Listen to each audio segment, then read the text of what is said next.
Yeah, I stand here next to Aleksib from the NAVI camp. A tough loss here. It was a 3-0 in this best of 5. Tell me about some of that emotion that came out today.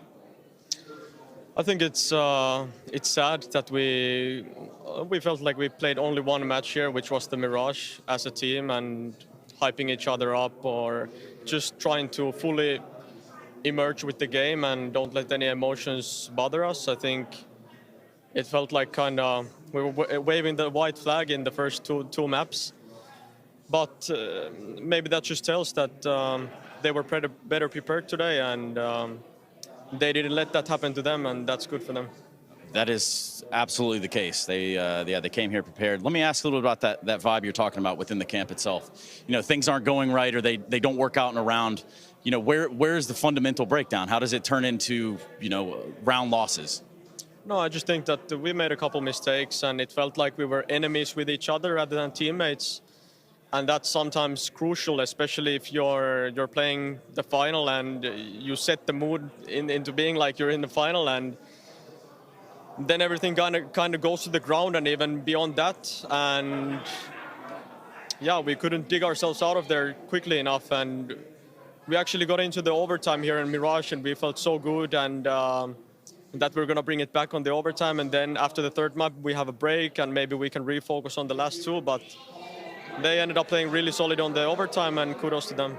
Yeah, shout out Jim Pat. He's all over the place, wasn't he? Yes. I mean, he played really, really great after the first games they had against MIBR, or who was it?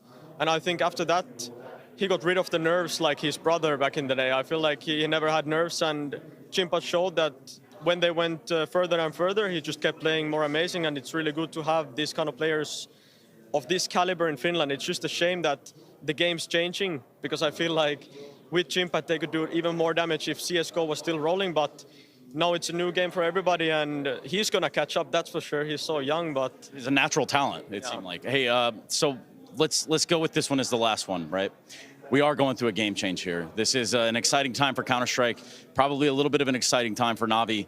But tell me about getting the team to where you want it to be now that we go into CS2. How does that work? How do you make that happen? It's a good question, because we spent a long time now here in Malta and overall boot camping. So obviously we go back home now, and it's I think first of all it's like individual practice, and we just try to get the hang of the game next week. And then it's just the hardest practice we can do before Sydney, and we go from there, because we still have Sydney, we have IM Fall finals, and maybe another boot camp happening before that. But for Sydney, we just try to feel the new game and see what updates Valve are coming up with, and see how it goes. Look, I appreciate your time. It's not an easy one to do these, so commiserations. I know we'll see you back next season, surely. Anything you want to say before I get you out of here? Ja kiitos kaikille, ketkä oli katsoa Suomi-katsomus. Harmi, ettei nostettu pyttyä, mutta toinen suomalainen nosti. Antakaa hyvät terveiset Jimpalle. I thought for a second you were talking about me, but I don't think so. That's good. And we will go back to the desk. It's live?